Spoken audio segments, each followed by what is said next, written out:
Bu kapak piyasada bulunmuyor. Bu kapağın modellemesini yaparak yenisini ürettik. Gördüğünüz gibi orijinal parçamız bu. Bunlar da bizim yaptığımız ürünler. Birebir aynısını yaptık. Görüldüğü gibi.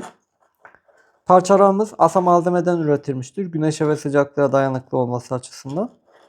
Sizlerin de bu tür parçalarınız var ise piyasada bulamadığınız kırılmış, eskimiş parçalar için bizimle iletişime geçerek bizlerden destek alabilirsiniz.